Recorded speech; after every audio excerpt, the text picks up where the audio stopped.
So please, Professor Jelinek, the stage is yours. Thank you. Especially, I would like to thank you for the invitation to this very nice platform. It seems like it is a great opportunity to share some ideas. So I'm really glad that I can be here, and hopefully I can offer you some good stuff for theoretical fun in physics. So let's see. Basically, the title is telling everything, and what I would like to talk here is some collaborative work we are working on for couple of years already. The work I will talk about will represent several people. Of course, it is not my work. Basically, at the moment, we collaborate in Prague with my colleague Miroslav Capek, and recently a student, Jakub Liška, also joined us. But for a very long time, we are collaborating with Lund University and Mats Gustafsson, and also with Kurt Schab currently from Santa Clara University. So this is really a joint research that I will talk about. Maybe just to open the topic, I try to think of how to explain what is the general idea. Many of you probably knows what can be what we mean by fundamental bounds, but maybe some of you don't. So let's maybe grasp some idea what can it be. So here I took an example that is not completely within electromagnetism I will talk about, but the idea is quite similar. So imagine that you are, for example, a designer of a power plant. So from you get some fuel, and from that you want to produce energy. So you are asked to actually make as much energy from as low portion of fuel you have. So we are talking about efficiency of your power plant. Well, so you are making some designs. Probably the first that will come to your mind is a combustion of classical fossil fuels. Well, if you make the design further and further, then of course at some point you get to nuclear fission, which seems to be much better for you as in terms of efficiency. Well, and you continue more and more, you discover more physics. So then you might reach nuclear fusion, which is even better in that respect. But in all the stages, you as a designer will start to ask, okay, but I am making some designs, but do I even know how close I am to some kind of global optima? Because of course, to design a power plant is a very complicated and definitely non-convex problem. So you are never sure if you are stuck in a local optima or you are close to a global optimum. Well, you don't know. And for that, actually the bounds that I will talk about will become quite nice. Because for example, and it is now written below, you can really ask, what is the physical bound on energy production from a fuel I have at the moment? Let's say I have a fuel of mass m, and we all know that the bound, it is mc squared. And what is the purpose of that bound? It is the major purpose. It is giving you some absolute measure of what is the state of your design at the current stage. So, for example, you can now take this energy bound from a fuel and calculate it for your power plant. So if you are combusting coal, well, you are at, let's say, 1/1 billion. Then if you go to nuclear fission, well, it is much better, 1/1000. Nuclear fusion is 1/100. Perfect. So this is giving you some clear message of how good you are in the design. And this is, you should keep in your mind, and it will be throughout the talk, that you should always think of this fundamental bound as some absolute measure with which you can compare whatever you do in real. Well, there is an important other question that we will meet several times during the talk, and it is if it might happen that actually the bound is not realizable, that maybe you made it wrong, or you made such a bound that it is too loose, that somehow basically by no design you can even reach it. Well, it is not this case. We probably all know that the MC² limit can be obtained, and we know actually how to realize the bound. So if you annihilate matter and antimatter, say electron and positron, then you get MC². So we know the realization. It is not very practical for energy production, but it is also an important point of a fundamental bound to know if how close you can actually get to it, or if in the best case that really you can realize it. So this is let's say a basic idea behind the talk. The things I will talk about. And now, well, of course, this was the introduction. Really the talk will be much narrower, and I will only focus in this talk on macroscopic electromagnetism. So no annihilation of matter and antimatter. I will even stay with linear materials, monochromatic fields, to really give you some basic ideas. But you will see that even with this very restricted scope, there can be some fun around that. And well, in the end, I will also try to tell you what is the current state of thoughts on how to extend the bounds. What are the path that we should take for making them even more powerful. Okay, so really let's now start with fundamental bounds in electromagnetism. I will give you some very brief history of the topic, because the topic is actually very old. And actually, to my knowledge, the first question within the classical electromagnetics on fundamental bounds is dated towards the year of 1920 or close to that. And there people asked a very simple question. So imagine I have a given radiator, whatever radiator. And my question is, for a given radiated power, 1 watt or 1 milliwatt, whatever, what is the best power flux I can make in a given direction? Well, this is a relevant question. Unfortunately, it has a very simple answer, and the answer was given in this paper by Osin, which only basically rephrases what Einstein was showing. It is actually, as you see from the title, the Einstein's needle radiation. And actually, in that paper, it is argued that there is no limit to directivity. So for a given radiated power, you can make the power flux in a given direction as high as you desire. There is no limit. So, well, this is not really a fundamental bound that we will like, because the bound is infinite. But it was kind of a beginning. Let's say the first successful bound, of course, not well, I was telling you the MC². This is actually a very successful bound, but it is a bound that was not made by intention. It is although it is so well known in the Einstein's paper, it is just written as a side note.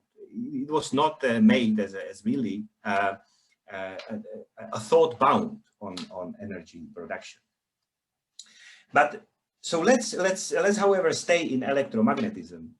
And once more, there can be some other words, but to my knowledge, the first true bound within electromagnetism was formulated by Chu. And in that time, well, they were also asking on antennas. And the question was as stated here. I try to rephrase it. So imagine that you have some device with which you want to transmit some information, and for that, of course, probably you need some bandwidth. Otherwise, well, the higher the bandwidth, the faster you can transmit your information. And so, actually, if you have some transmitter, you want to make the bandwidth its bandwidth as high as possible. And this question was actually raised by Chu. And Chu was also very realized that he can give a very simple answer to that. So let me explain you how it was done. So Chu realized that there are two key things with respect to bandwidth. First, bandwidth of any radiator is, in some restricted sense, inversely proportional to what is typically called quality factor. It is very simple thing. It is basically a ratio between energy that is stored in the radiator and energy that is radiated by the radiator. And to actually make high bandwidth, you want to make small quality factor. So you want to radiate a lot and store as low as possible. Okay. And now, what Chu was thinking about was that, okay, I have maybe some dipole antenna, or I have some very strange other antenna. But of course, he was not able to say what is the best antenna. He didn't know. So he actually realized that there is a way around. He was telling, okay, I will create a sphere and you put your antenna inside that sphere. I don't care how your antenna looks like, but if it fits into that sphere, then I can tell you that if within that sphere you store no energy, this is the best what you can do. So I don't know if it is possible or not possible, but it is actually the best what you can do. And very importantly, however, outside of the sphere, there will be some near fields and some radiated fields and so on. But you have no control. I mean, they are there sitting in vacuum, and they will always be there. And then, so Chu was using at that moment, it was spherical vector waves were already known. So he asked, okay, so you store no energy inside. So what is the best composition of spherical waves outside that sphere to actually create the lowest possible quality factor, which means to store the least possible energy and radiate the most? Well, and the answer was curiously simple. It is this very, very well-known formula from Chu that actually tells you that the bandwidth is only dependent on the electrical size of the sphere, which has the radius A. K is the wave number in free space. And it is also telling you very important scaling parameters. It is telling you that when you make the antenna small in comparison to the wavelength, actually the impact on the bandwidth is drastic. It is a cubic dependence. So basically this is the first limit of truly the fundamental bound about which I would like to talk in here in this seminar.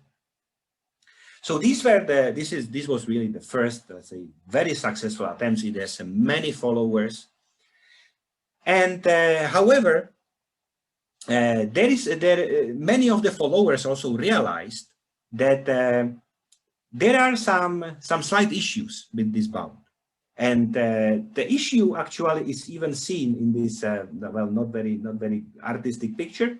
But imagine that you have some kind of this meander antenna or dipole antenna inside the sphere.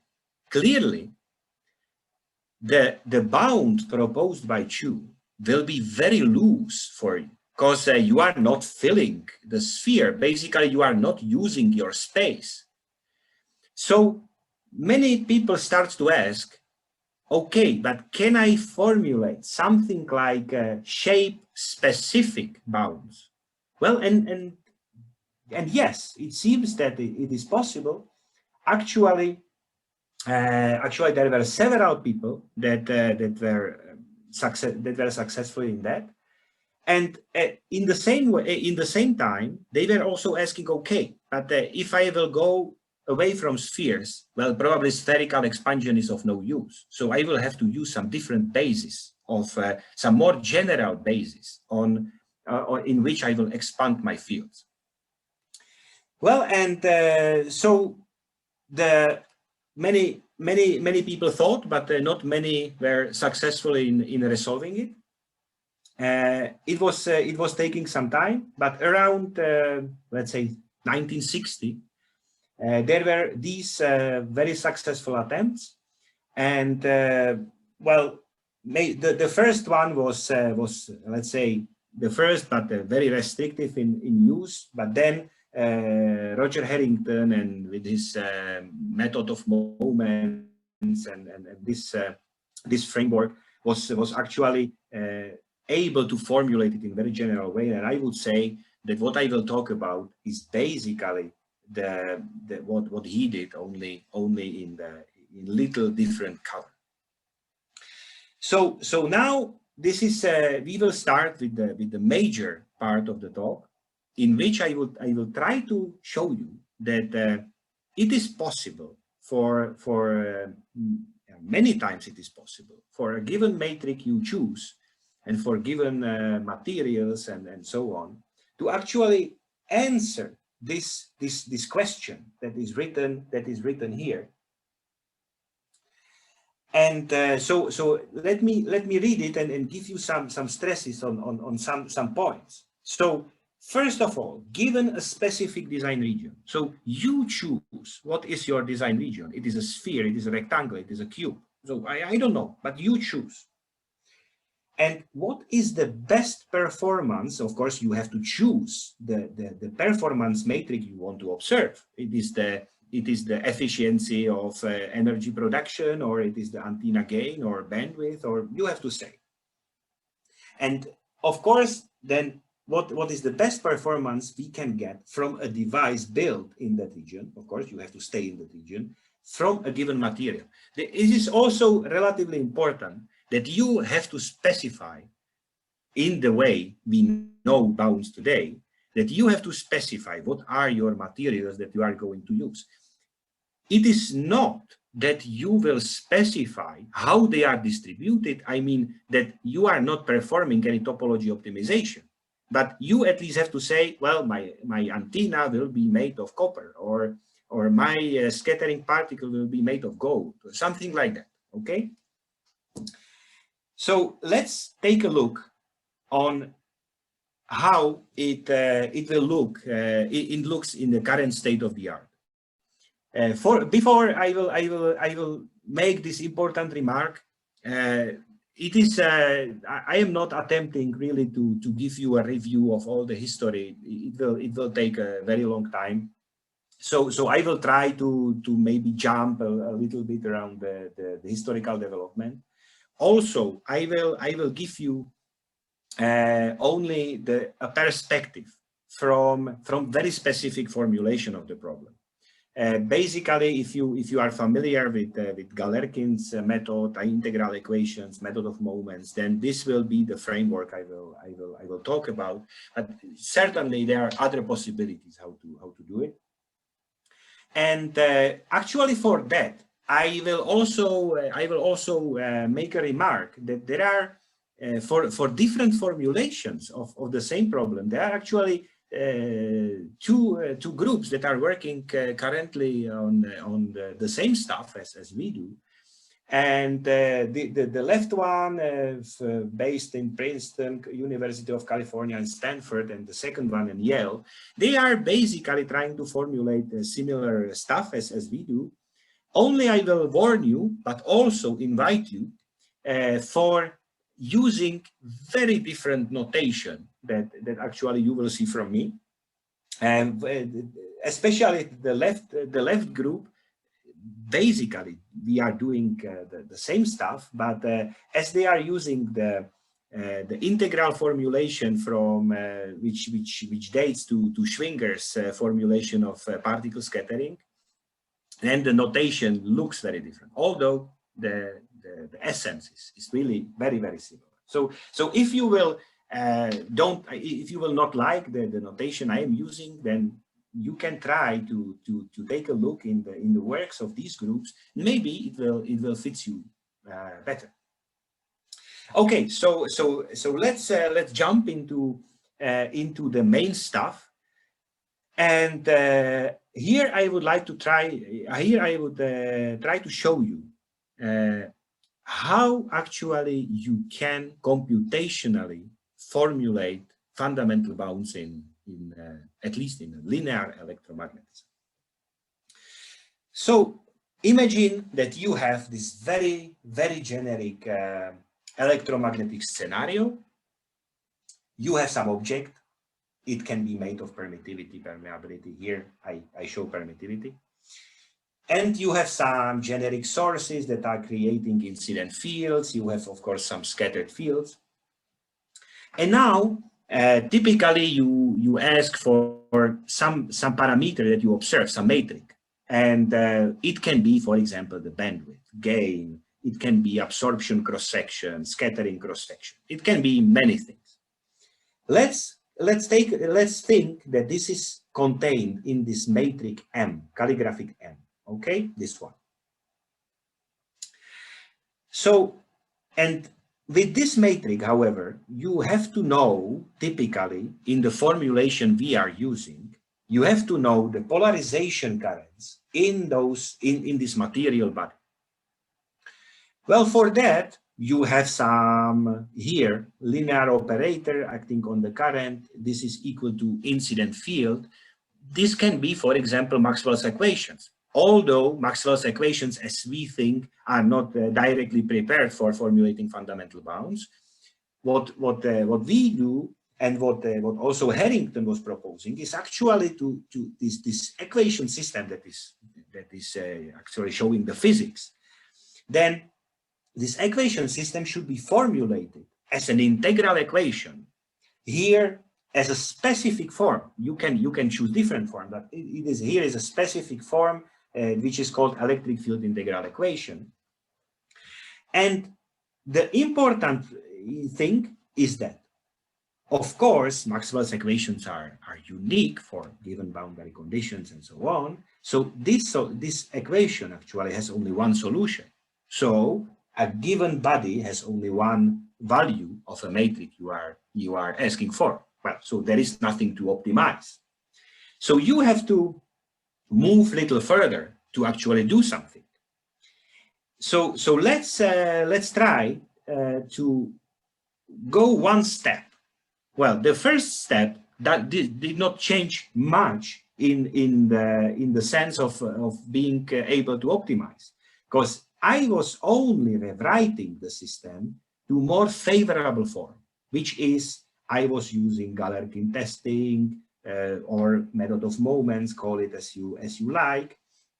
And I was rewriting these complicated operator equations to just a linear equations, choosing some basis that fits me. I am not telling that this basis function psi should be spherical waves. They can be anything you like. You only need that they are some in a sense complete basis, not necessarily complete because they are usually finite set, but more or less they are describing your scenario. So, but here what you gain, well, you have linear system of equations you can easily invert. So you have here what is typically called impedance matrix or some system matrix. Current vector I, this is actually only a vector of expansion coefficients of your polarization currents, and V contains the excitation. Yeah, okay, so this is just the right hand side of the equation. Once more, the zeta matrix is probably of full rank, so this equation can be directly inverted, giving you a unique solution. This is not what you want for fundamental bound, so you have to get rid of some of this unicity. The first step you can think of, but it is still not there, is to go in a way of topology optimization. Topology optimization is a very complicated stuff in which you are asking, okay, for example, maximize my matrix, keeping, let's say, Maxwell's equations valid, but then distribute, for example, my material parameters so that the performance is the best. Well, this is extremely difficult problem. At the moment, we think it is even mathematically unsolvable because it is non-polynomial in time. So this is definitely not, this is a good way to make designs, but it is not the way how you can formulate bounds, because there is no way how this problem can be rigorously solved by finding global optimum. But you can think of yet different possibility, which is really what the bound is, what the bound I am talking about is. And there is a twist in thinking. So what was the original idea of actually solving the scattering problem? You had some body of material, but going to the integral equation, you actually was using volume equivalent in which all the materials were substituted by polarization currents, but those polarization currents were actually put into vacuum, and the material was not there. So they were just currents floating in vacuum. Well, once you have currents floating in vacuum, well, you can probably also modify their shape as you please, because they are simply sources. They are currents just put in vacuum. You can do whatever you like with them. Of course, when you modify them, they probably don't follow the original scattering scenario, but they are giving you very important degree of freedom in which you can formulate the bound. And so imagine the following. You have your matrix, say scattering cross-section of this particle, and you want to make it maximum. Of course, if you will make no constraints, then it can be infinite because the current can be infinite. But you impose some constraints. I will show you many possibilities how to do it. Then, of course, to stop the current from running to infinity. And so these constraints will have to be such that they more or less give you some meaningful physics, but also they are not too restrictive. Because imagine that you will, as a constraint, take just this equation. Well, it has only one solution, so there is nothing to optimize. So these constraints must be more loose than that. And this is basically it. And here now I will only show you particular examples of how this can look like in reality, not in this very abstract setting. And so let's take a look on that very old problem from Chu on bandwidth, just to show you what is the nowadays thinking on what Chu did. So let's start from very basic things. So you have some fractional bandwidth of your antenna. Once more, we take the proposal that it is inversely proportional to quality factor. Here I tried also to write a specific formula for what we mean by the quality factor. So there is some energy storage, there is some radiated power. This is measuring the energy excess between electric and magnetic energy of your system. And now you can actually ask, what is the quality factor of my antenna? Well, for that you of course have to find a way how to calculate these quantities. This Lukas, is the way. Sorry for interrupting. So this gamma large, what does it stand for? Is it some... Sorry. Yeah. Sorry, I skip it to not go into very big details. It is basically the reflection coefficients, the reflection coefficient on the input port of your antenna, and this is giving you, let's say, this is only the proportional factor of the inverse proportional to quality factor. So let's say here you only have to say, I am measuring bandwidth on half power, quarter of power, or something. You have to say what is your level of measuring bandwidth. But this is only a scaling, nothing more. Really the functional thing is the Q. This is really giving you the potential in the bandwidth. Okay. Thank you. So now basically you want to only to make as small Q as possible, because you know that if you do it, then whatever is the measuring level of your bandwidth, well, it will be the best possible. So here is just to rewrite it in that Galerkin way, method of moment way. Once more, you see I have some currents. Here, these matrices are only representing, you can take a look, they are only representing these quantities. So stored energy has its own matrix. Reactive power has its own matrix. Radiated power has its own matrix. Okay, these matrices are known and you can find them in books or in journals. At the moment, I also added direct inverse, let's say, of Maxwell's equations. So this equation is, of course, giving me a unique current for a given excitation, which means it will give me a unique Q factor of my particular realization of a radiator. Okay, this is not what I want. So what I do is that I actually neglect that. I don't want to satisfy Maxwell's equations. I don't care that they are not satisfied. I am asking, what is the best current that exists that is making the lowest possible Q factor by this relation? Well, this is a clear mathematical problem that can be solved. What does this tell me? It is telling me that any radiator I will actually make in reality will follow that equation. But this means that it will, of course, be worse than that one, which I will optimize. Because if somehow, by some very big chance, there will be a solution to this problem that is optimal in Q, well, I will find it by the optimization. So I don't need that equation. I don't need to invert Maxwell's equation. I am losing unicity, which is very nice, because I have now a space for optimization.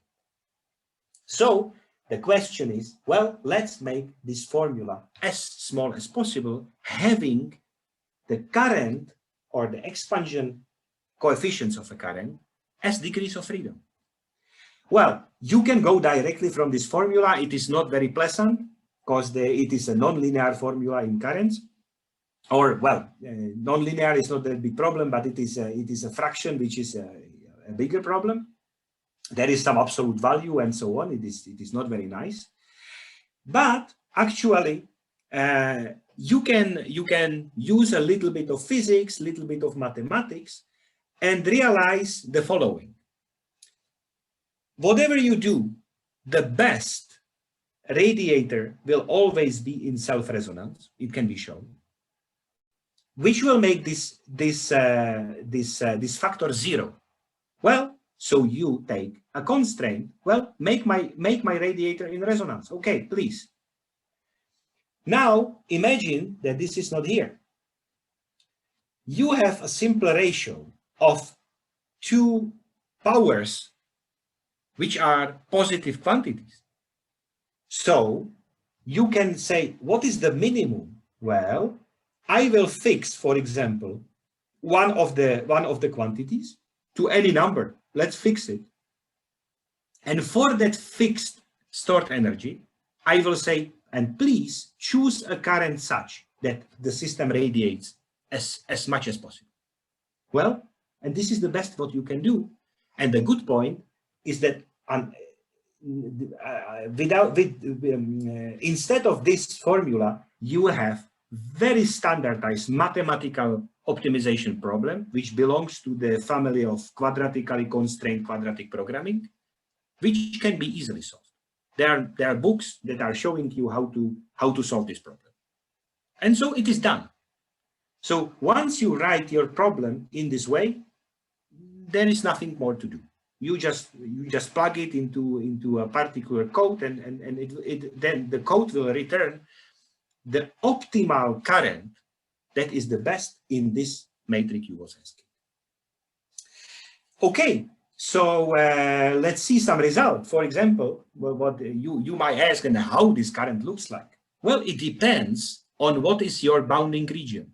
So if you take sphere, it will be something on a spherical surface. If you take, for example, a patch, why a rectangular patch? You know, for example, if you are a designer of some device, I don't know, let's take a mobile phone, for example, a mobile phone. Then, of course, you are not making a spherical mobile phone. You are making a mobile phone in some kind of a rectangle. So for you, sphere is not a very interesting region of design. So probably you want to be in the rectangular design region, and in that region you want to ask, okay, and what is the best current? Well, this one. There is no better. This one was calculated from this mathematical problem. Actually, it looks relatively weird, although the composition is not that strange. So if you take a careful look, it has actually a lot of sense. So there is a current flowing like this. This is one part, but also you can see that there is a more intense current here and less intense current here. So actually, it is a superposition of this current and of this current. Sorry, and of this current. So this is a superposition of simple dipole current, these are the big arrows, and of a loop current that is running around. Why it is that superposition? It also makes a lot of sense. The best radiator you can create in electromagnetics is an electric dipole. Yes, these are the large arrows. But simple dipole is not in resonance, so it will not follow this condition. Well, so you combine it with a loop. This dipole, electric dipole, has electric energy. The magnetic dipole has magnetic energy. They are exactly compensating, fulfilling this constraint. Okay? So this is giving you the best possible current. Now, very important point. I have no idea how this current can be realized by really putting some source somewhere. Well, I have no clue. What I am only saying is that whatever you do on this rectangular patch will always be worse than what I am showing. And this is the point of fundamental bound. Okay, this is just some play with this bound. We will soon get to some other things. So an important question, as I was telling you, for example, with this MC square, is the bound reachable? Well, not entirely. as in MC square, but actually classical design that are known for tens of years, for example, meander antennas, are actually very close to that bound. So this red line are meander antennas, simple meander antennas that designers know for ages. And the dashed line is the bound I was telling you. The green one is the old bound of Chu. You can see that it is very loose because it is using sphere. So of course, sphere is not a good region for meander, but these bounds that I am now talking about, they are shape specific, meaning that my design region can be made of given shape. And maybe this picture is also telling me important point that maybe and showing what is the major message of the bound. It is telling to the designer some absolute criteria to which I should get as close as possible. But if I am already close, I am only wasting my time in the further design because I will never be better. So, for example, in that case, you can, as being a designer, you can probably say, well, so if I am restricted to a rectangular region, I will use meander antennas. And if you will try to find better antenna, maybe you will make it by few percent, but not much, because I am already very close to a fundamental bound, which is very good to know. All right, so maybe let's take another example. I will go through it only very fast because I would like to also get to more to other things like scattering.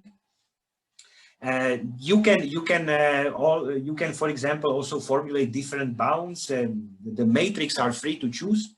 So imagine, for example, that not bandwidth is worrying you, but you have some radiator. It also is made of some lossy material, and this means that for every watt you radiate, you also lose some watts in joules heating. And so you can ask, all right, so having a given lost power in my antenna, what is the most I can radiate from my antenna? Well, this is a very relevant stuff because it will save you an energy when you make the radiation. Well, and once more, you can probably see how it is formulated, how it is rewritten in the Galerkin's procedure. It is exactly the same problem, only different matrices. Yeah. Okay. So very simple to solve. Well, and the result is little different than before. As we are not asking for bandwidth, but we are asking for really radiation efficiency, the current seems to be more spread out, because if the current is very localized, it loses a lot in heat. So this is the best what you can do if you want to radiate most efficiently with respect to joule heating. Okay, so once more, I have no idea how you can realize this current, but I don't care. This is for designers to make. What I claim is that you never beat this current. Okay, and that's the point I wanted to talk about. All right, so well, we can just storm through this very fast. Once more, just remind that the bound itself is not giving you any design rules. It is only telling you how you can compare various designs with that bound. So, for example, maybe you know these antennas, maybe you don't, but it is not very important. You take a bow tie antenna, dipole antenna, and you compare it in the same graphic with the bound. And in this graph, as it is made, you want to be as low as possible. Here, the purple one is the bound. Well, and here are different antennas. So, for example, you can automatically say, okay, this one is very bad, this one is better, better, better. And also it is telling you that even those scattered points, which were really well thought designs for maximizing radiation efficiency, then they are already quite far, they are still quite far from the bound. So, well, there is a lot of space for designers. I have no clue what are the antennas lying here. But probably they should be there. By the way, these points, these scattered points, the stars and these three-liners are, it looks like this. They are very weird shapes, but actually they perform quite well. Okay, so this is let's stop with this antenna stuff and let's jump to different field. What about optics? For example, in optics, many times you are asking for typically for the cross sections of some objects. Say I have some scatterer and I want to make the highest scattering cross section or the highest extinction cross section, whatever. So how to actually formulate bound here? Well, you have to make some tweaks. First of all, in scattering, you probably have to somehow take into account the excitation.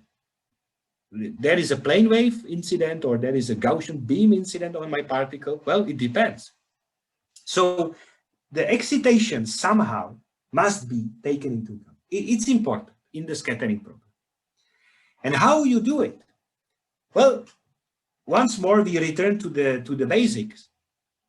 And we take a look on really the problem as it stands, the physical problem with the unique solution.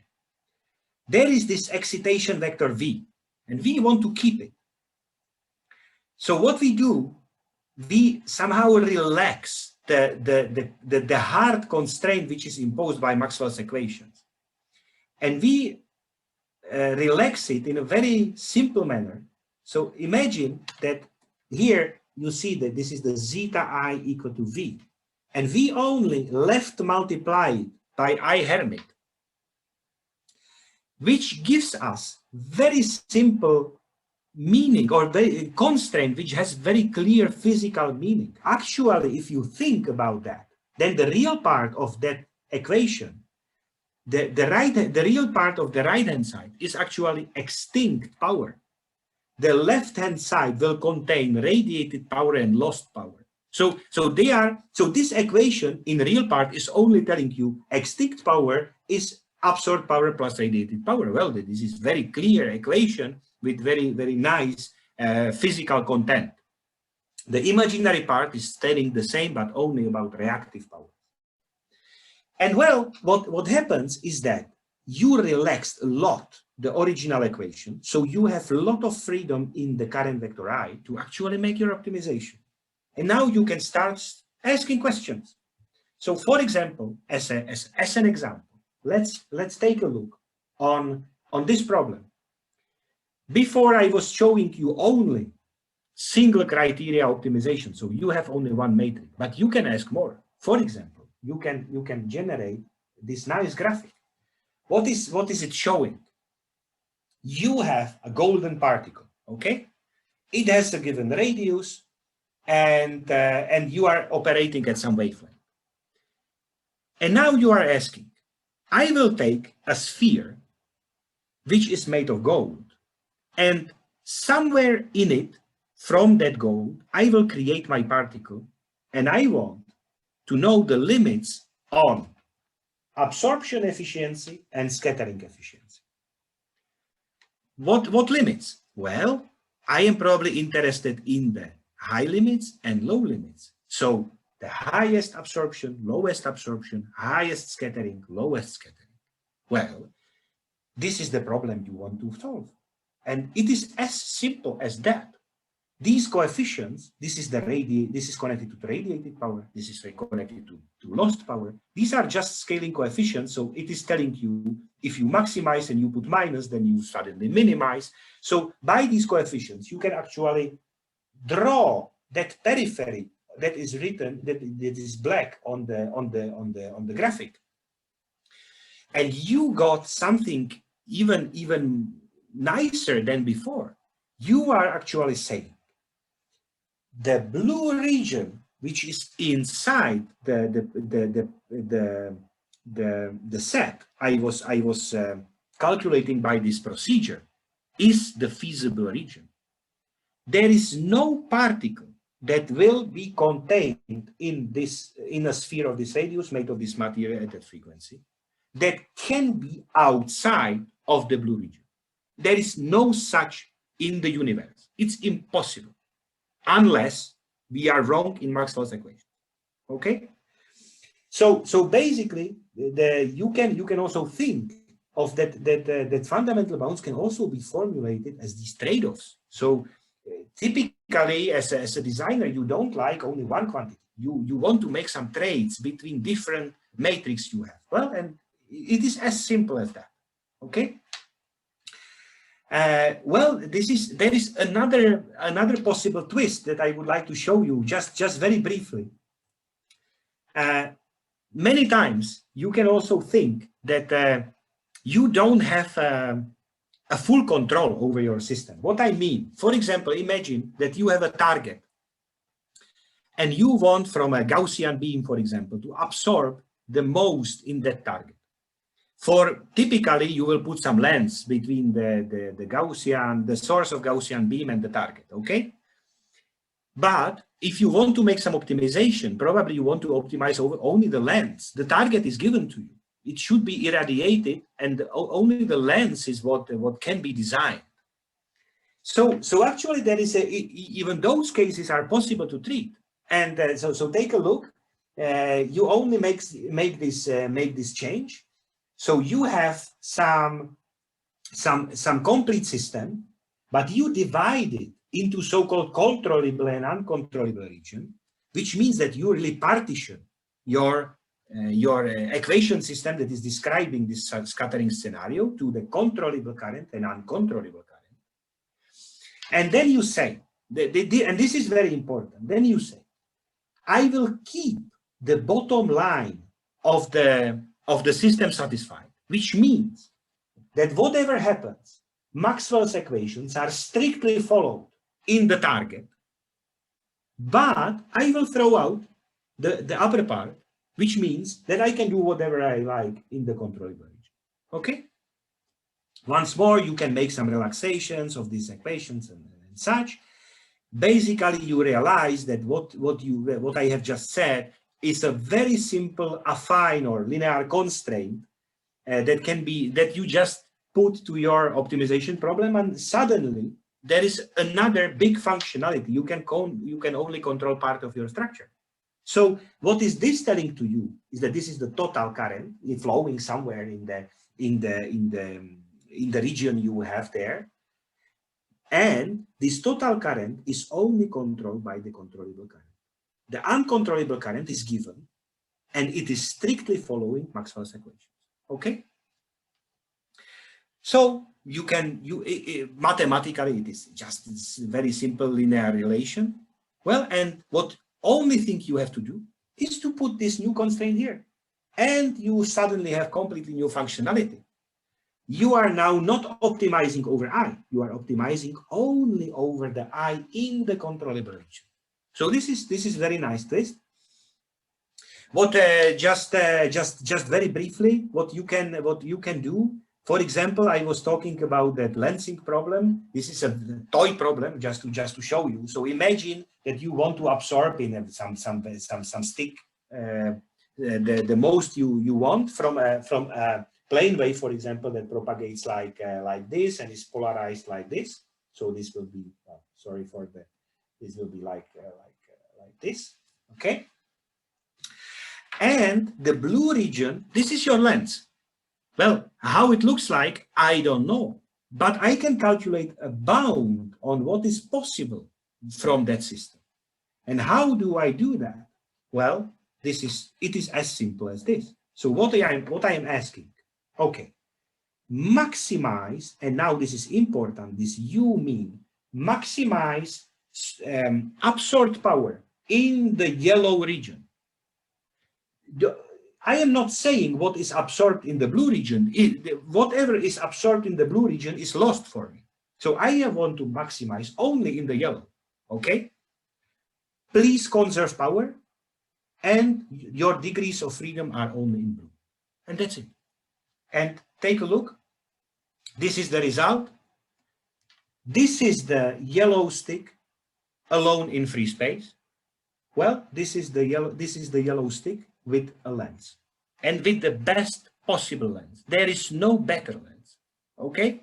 This is very interesting. What are the dots? They are the topology optimization. So we run the topology optimization, and actually it seems that you can make this extreme jump by really correctly designing the lens. Okay. So this is I like this example a lot, because really it is a bound that is almost reachable.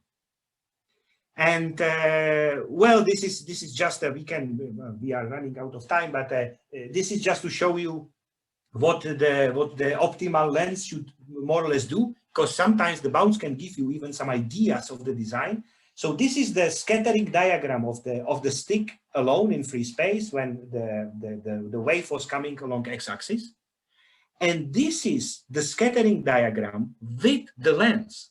Okay, well, it's clear. This is what classical lens will do. It will just make a pencil beam in the direction of the incident wave. So even the bound is telling you, yes, classical lenses are perfect. It is only that the bound is also telling you what is the best possible lens. Okay, so maybe this is just very briefly, with this controllable region. This is a very recent stuff we had some fun with. We realized that with this controllable region, it is very close to what is the topic of cloaking. So imagine that your cloaked object is the uncontrollable stuff. It is something you want to cloak. Then your controllable one is the cloak, which should hide the object inside. Okay. And now, what is the best possible cloak for a given material? Well, this is the optimization problem for it. So what you do, please minimize total extinction of everything, of the object and of the cloak. Of course, you have to take everything, because it will be, even the cloak might be visible. So please minimize extinction, conserve power. This is connecting you to the incident field. And however, your degrees of freedom are only inside the cloak. The cloaked object cannot be changed. This is given. Okay. Well, and there is a best cloak that this problem is giving you, or the bound to it. Okay.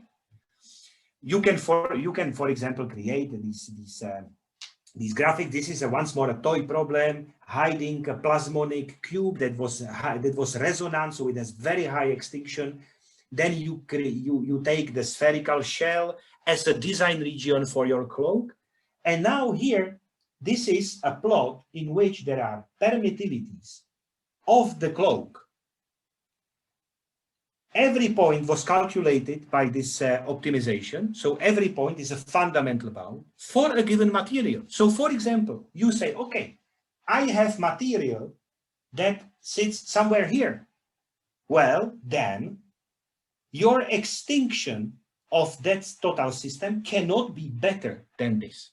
Whatever topology optimization, whatever you will carve into the sphere, you cannot overcome this limit. Okay, this is very nice, and it is actually showing you many nice things. For example, that the losses are extremely important for cloaking. So this is the loss factor, and it is really showing the orders in magnitude. This is the extinction cross section of that stuff, normalized extinction cross section. So extinction efficiency, I would say. So you can jump orders in magnitude in cloaking by making low loss materials. So these studies are also possible with the fundamental bounds. And very last point, because I see I am completely running out of time. Very last point, which I will not tell you big details, because it will be for separate presentation. But I would like to also mention that we saw antennas, we saw optics, but these bounds are also possible for statics. There is no restriction with that. So for example, very recently with our student, we took a look on magnetic traps. So you have these which are, well, it comes from plasma physics, but nowadays it is mostly used for these Bose-Einstein condensates to trap the neutral particles, the low field seeking particles. And there are several designs of these traps. This is the eye of pitchard trap. This is a baseball seam trap. These are known designs, but we also realize that we can calculate bounds to these traps, and the bounds are actually these lines. So once more, you have designs, real designs. This one in this axis is the convexity of the potential well of the trap. So you want to be on very right, as right as possible, because this will give you the highly localized magnetic well. And this one is the prepolarization field. And you want also in the realistic trap, you want to make it very high, because if you will make it low, then the particles will start to escape from your trap by spin flips. So actually you want to be here. This is the place you want to be with your trap. Well, and the bounds are there, okay? And nothing can be behind that point. No design you can ever imagine can be behind that point. And you can, for example, see with respect to well-known baseball trap that it is quite far from the bound. There is a lot of space for improvement. So this is I think also very nice that it is showing you that with respect to magnetic traps, we are definitely not in the end, because there is a long way for there is a very big space for improvement. These are, for example, the best currents. Okay, so you take a sphere, in the center you want to trap your particles, and this is the current you want to make, because this current is the best possible. You cannot make better. Well, probably you cannot realize that current. It is very strange. But if somehow you will be able to realize that current, it cannot be exceeded in performance. Okay? Well, and with this, I will probably stop. Only I will maybe give you few hints on where, because this was what I was showing you is basically state of the art, but there are also things that are completely unknown and undone, and it would be great to solve them. So first one is that, of course, with every bound, you want that it is as sharp as possible, meaning that the real designs can be. Sorry, there is a hand.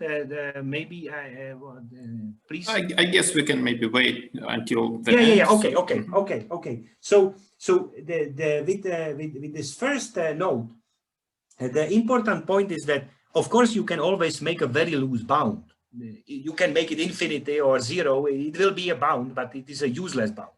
Okay, you want to make bounds that are as reachable as possible by real designs. Only those bounds are the good ones for designers. So this is a very important point, how to create constraints that will give us the good physics that will lead in the bound, which will be as tight to designs as possible. Well, the very interesting proposal, for example, comes from this group that are trying, as I was telling you about this energy conservation constraint, that they are trying to impose it locally. We only used so far a global constraint on energy conservation, but they think it is not enough. So they tried some local constraints. Other big point is that, well, I was showing you more or less monochromatic stuff. It is not that interesting. It can be make more interesting. For example, to create bounds which know about some band behavior, some multi-frequency behavior, or even to go to time domain. So optimize over pulses, for example. This can also open some possibilities of including nonlinear materials and etc. Very important point is this multi-material, because of course you for the bound I was showing you, you have to know what material you are living in. But typically, if you are designing something, you are using more materials than one, and it is of course difficult to ask what should be at this point. Should I have material 1 or material 2? What is the best? Well, this is on the border of topology optimization and of fundamental bounds. So, but it will be great to have at least partial answers to that. And of course, the last point, there are many fields of physics in which we can formulate bounds. It can be mechanics, for example. It can be solid state. You can formulate bounds. Many bounds are already formulated. For example, there is a bounds on stiffness of material. But many bounds are not formulated. And it will be great to have them. So definitely, to start to think on how this concept can be transposed to different fields of physics would be simply great. Well, and with this, I really stop because I'm sorry, I apologize. I ran much over the recommended somehow 40-50 minutes. Okay, so my apologies, and please let's discuss. Thank you very much, Lukas. So I see a question from Hadi. Hadi, please. Yes, hello. Thank you very much for this very, very rich presentation. I think it qualifies for a full course. And well, I couldn't follow everything, but I have just two simple questions. What are your thoughts on the rule of the symmetry on those bonds, scattering or absorption?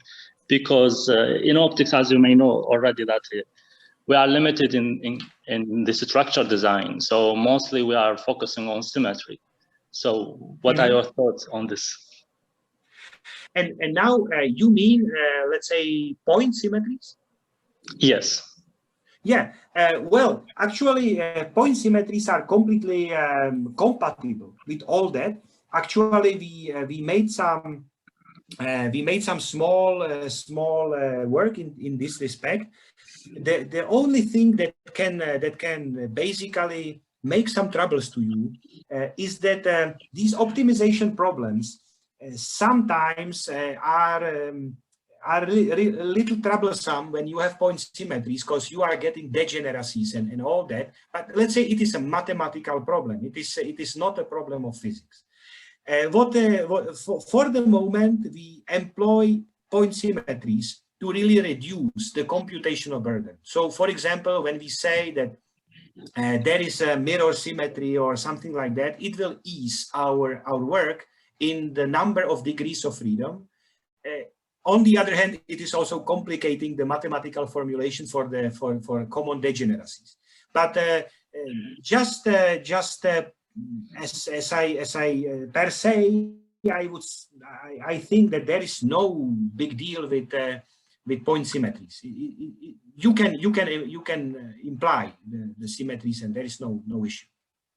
We have just a recent manuscript in arXiv about symmetry, and we showed that reducing spherical symmetry by rotational symmetry or the reflection symmetry allows some kind of coupling and allow two mechanisms of enhancing scattering. For example, just coupling between two level system or some overlapping of modes of different coupling different parties. So we showed that, yes, we showed that symmetry actually does a lot. For example, multi-frequency point super scattering, something similar. Well, yes. This sounds great, and actually I am not aware of that paper. If you will just maybe mail me the archive number, or you put it to the chat, I will really gladly read it. It would be great to have your feedback. Yes, of course. Yeah. So please put it to chat. The point is that of course you probably also with what I understood from what is in the paper is that you are trying to make some restrictions to designs based on symmetries, and this is, let's say, somewhere in the middle between the fundamental bound and realization, because in that point, fundamental bound basically is telling you what is the best achievable performance, and if for some reason it is favorable, the optimization will choose a symmetric solution. Many times it is not favorable, but I believe that, for example, if you have a sphere and you illuminate it with a plane wave, then certainly there will at least be a reflection symmetry. So yes, the optimization routine have also these choices to be point symmetric. We don't forbid definitely these solutions. So it seems to me that your work is somewhere in between, which is very nice. True, yes. We are not claiming that we are looking for global maxima or minima, but just presenting the idea that the coupling in a reduced symmetry structure can in fact enhance scattering significantly. Of course, there is a big deal of losses in this process. And of course, you can, with symmetry, control the bandwidth and control through controlling multiple contents of a mode, of a radiating mode. And also, yes, and the strength of scattering. So it is something, yes, as you just said, a compromise. Yeah. Well, that sounds great. But please, chat. Put this to chat if I may ask. Sure. I have also a very naive question. Maybe you would see it very trivial, but for example, one kind of source of light source that probably is feasible in optics is a quantum dot or a point source. And you have some dielectric, or let's say dielectric object nearby. So by simple checking, I saw that it's actually irrelevant, the shape or the position of the dipole. Irrelevant is the shape of the object or the position of the dipole or the rotation of the dipole or anything, unless you have your object is big enough in terms of volume to excite multiples that are comparable to the source dipole, so that you can control scattering or directivity. So everything is irrelevant actually for this kind of excitation. Do you have any advice on this, on how to probably enhance it? Well, I have probably not really the design that can do it, but I will tell you that this is a very interesting point, because in a work that I will tell you, this one, the upper bounds on absorption and scattering. Well, it is the title is not telling that, but there is also fundamental bound to Purcell's factor, which is, I think, exactly what you are asking. So basically, you have a dipole source. You have then some passive body that is trying to let's say to tell it in antenna terminology, to match that dipole to free space and to radiate as much as possible. Of course, that body is usually lossy and so on, but there is a formulation of at least how for a given body you can say what is the best Purcell factor you can achieve, which is kind of nice, because then you can run maybe topology optimization or whatever. You can form that radiation enhancer that will help the dipole to radiate, and then you can compare to bound. You can ask, okay, I am on 10%, on 90% of the bound, 95% on bound, or you will see that you are on 10% of the bound, which probably tells you that either the material is somehow ill, or the design can be greatly improved. So try to take a look in this paper. I think it is almost it is very close to your question. Yes, it seems so. Yes. Yes. Thank you very much once again. I see the question from Mikhail Lepine. Misha, please. Yes, thank you very much, Lukas. Overall, yes, I only have minor questions, because the overall idea is, I appreciate it very much. So I was just curious, because you have shown some of these numerical examples, and typically for electromagnetic part, there was some discretization in terms of current distribution patterns. Just thinking on that mathematical problem, is it always well conditioned in a sense that it converges smoothly with discretization? So can it be ever a concern that maybe if you change discretization, you get something different, or it's more or less reliable typically? Well, thanks. I think it is a great question, and we have thought about it many times. It is, for example, touching this picture. So this current for this triangular discretization is giving you some number, some best, for example, quality factor that you can achieve. And how reliable is that number? It is to 2 digits, 3 digits, on how much it is reliable. So, and there are actually two things that should be considered. First is really the numerical solution to the optimization problem, which is extremely stable, because it can be shown that although the quadratic problems with more than one constraints are not generally convex, then problems that I was showing you, after all, are convex. So you can get a solution that is as precise as you desire, okay, numerically. So in principle, for a given set of matrices, you can get to double precision, okay? So this is the mathematical part. Of course, inside the mathematical part, there is the discretization. The discretization, of course, changed the numbers. It's very clear.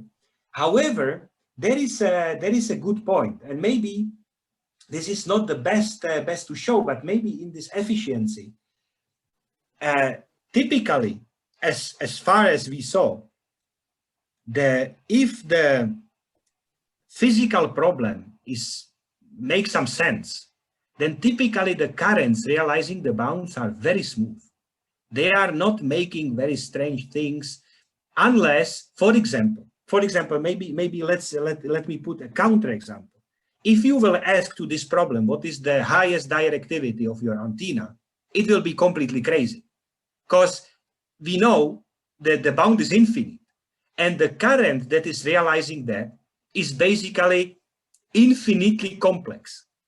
So yes, in that case, you choose a physical matrix that makes no sense to maximize, and well, yes, and you get into trouble.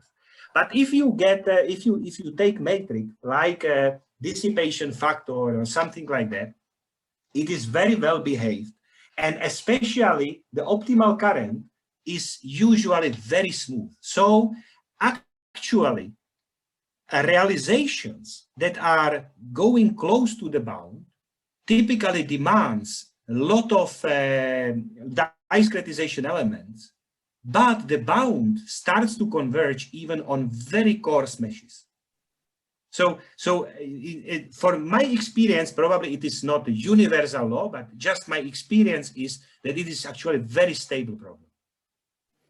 All right, yeah, no, that's good. Yes, so if the problem is well formulated, the bound is well formulated. Definitely. Prior to of course put it to some machine to calculate it, you have to think a little on what will be the constraint, what will be the optimized matrix. You will probably need some normalizations to fit into double precision and so on. There are some tweaks. But let's say at the current state of the art, I would say these are solved. We know the good ways how to do that, and in the ways I think it is used nowadays. It is extremely stable problem. Yeah. So I actually have another question. So looking at this picture of the optimal current distribution, I wonder whether this found optimal current distribution should respect the same symmetries as the geometry which you impose, because it looks like if it is non-symmetric, then you can construct just another the same with also optimal current distribution just by rotating it, so applying this symmetry transformation. So could you please comment on that? Yeah. Actually, I can maybe go one step above. And this is a very similar picture. And well, it is the solution is not symmetric or partly symmetric. For example, has this kind of course, the mesh is non-symmetrical, but if you will make the mesh symmetrical, then it will kind of make a reflection symmetry with respect to the horizontal plane. But there is no reflection symmetry over the vertical plane. For example, there is no rotational symmetry of the rectangle. Okay, what you observe here is that the solution, of course, as on every symmetrical object, is composed of currents that belongs to some irreducible representations. So, for example, the long electric dipole current is belonging to one irreducible representation, but the loop current is belonging to a different irreducible representation. But as the problem is trying to mix them, then the solution then don't belong to any. It is not belonging to a symmetrical group. So there is no need that you end up with symmetrical solution. Sometimes you do, sometimes you don't. It is basically showing that the optimizer has all the freedom it wants. Of course, you can restrict it, that it will generate only symmetrical solutions, but then you will get worse solution. Okay? It will not be as good as the non-symmetrical one in this particular case. And in this particular case, the one that creates the non-symmetry is the resonance constraint. Because the resonance constraint is, if you think about it by physics, then typically the electric dipole modes belong to a different irreducible representation than magnetic dipole modes. But for resonance, you have to mix them. There is no other possibility. By mixing two electric modes, you cannot get resonance. Yeah, that's clear. So, but I mean, sorry, but I mean, what prevents from moving this hotspot from left to the right? So it will be like the same. Nothing. Nothing. It is just the choice of the mesh, probably. Okay. So yes, the left-right flip is, of course, it will not change the value of the matrix, which, by the way, is also showing very important thing, that the problem can have several global extremes. They have all the same value, but the current distribution might be, for example, a flip. Yeah, good. Thank you very much. So maybe a very last short question about this Chu limit, just to educate myself. So what is the multiple content in that case? So to ensure this maximal radiation, do they include only electric dipole or some other stuff as well? No, well, basically, well, the Chu, basically, if you will be on very low electrical sizes, then you will basically see that it is the combination of the dominant electric and magnetic dipole, because these are radiating the best and storing the least. So it is for electrically small objects, you could probably do it even without any optimization, just by thinking. Of course, when the electric size is larger, then this limit is still valid. And then it is a strange mixture between the modes that are radiating at that moment the most. So it is not always the electric dipole, the first, for example, the TM10 mode that is the best for all frequencies. It is not so. But definitely it is so for the electrically small cases, which probably are the only ones that are really limited in bandwidth. Probably a parabolic antenna is not really limited in bandwidth. So these limits is mostly thought for electrically small radiators. Thanks. So some question from Mikhail? Yeah, I hope that's a quick one, because it's mostly out of curiosity, where you showed the results on this gold nanosphere. Just when I looked at the result of the picture, to me, it very much looks like it's an interplay of two trends, a perfectly linear trend for the lower bound and some nonlinear upper bound. I mean, lower upper in terms of this picture. So is there any even analytical kind of solution behind that, or it's just? Yeah. Well, actually, you have very good sight. It's really exactly as you are saying. Actually, between this point, well, why this one?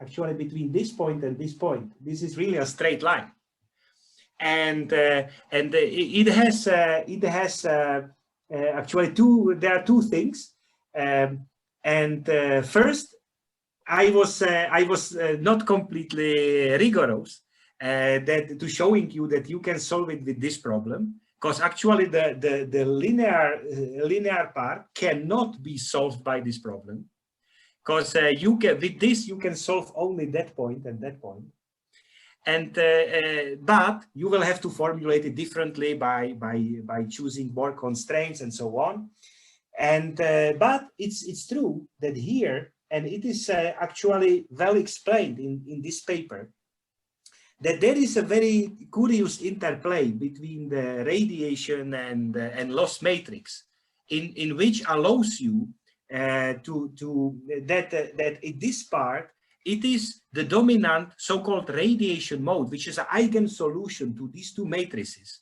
that is the solution to the problem. That one alone is the solution to the problem.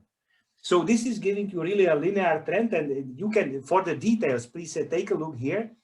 And you are completely right that the rest of the curve is truly some very strange combination of or very strange currents. They are not simple modes of these matrices that are forming the rest of the region.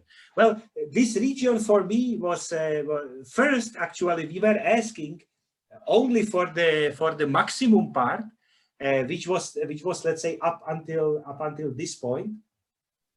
But then we also realized that there is a minimum, and it was quite curious. Before we didn't know that it is so that basically, for example, that if you have a given scattering efficiency, that there is a highest and lowest absorption, and it is impossible to make it different. You have to be between this. It's very interesting, and it's all the details are hopefully, and much more than this is written in this paper. Yep. So thank you very much. Very good side. Yeah. Thanks a lot, Lukas. Very nice presentation, a lot of discussions. So I guess we can thank you once again and